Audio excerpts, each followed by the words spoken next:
Robinhood is up over 10% in a single day after announcing basically they're investing more into gambling. Now, let's take the ethics out of gambling and talk about why this is such a horrible direction that this company is going into.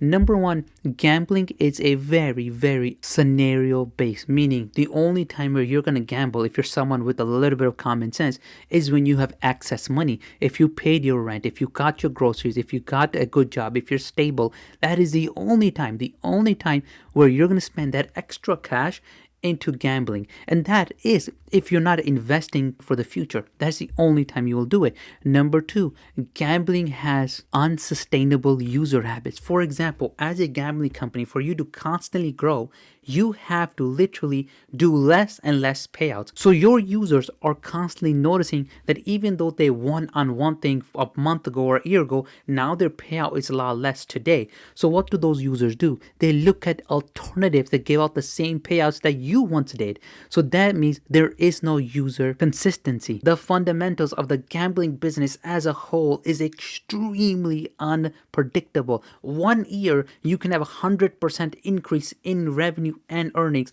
Second year, that same company just lost 50% of their revenue, which means as an investor in a prediction market or gambling overall, you could see the stock 10x.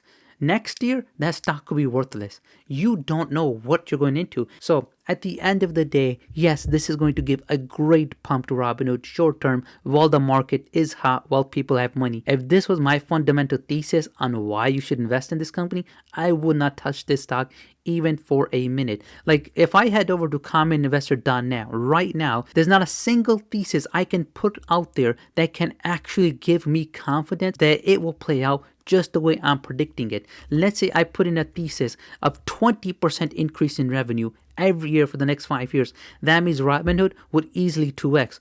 But in reality, how confident am I in that thesis that I'm putting into CommonInvestor.net? Not very much. Even though it's giving me a stock price, I know inside my own heart the likelihood of this thesis executing pattern is very low. But this was just my take on this news. I would not invest in this company because it's too overvalued, but this wouldn't be one of the main theses as why I would invest in this company. I don't really see why this stock is being pumped because of this news. And with that being said, if you want to put a price behind a thesis, check out CommonInvestor.net. It's the world's greatest website to put a price behind a thesis. And if you want to get some exclusive, like my recommendations for a starter portfolio in this market, go ahead and subscribe to my Patreon. You will get a lot of exclusive perks. Most people that subscribe to it love it. And with that being said, I'll check you in the next one. Please subscribe, like, and follow.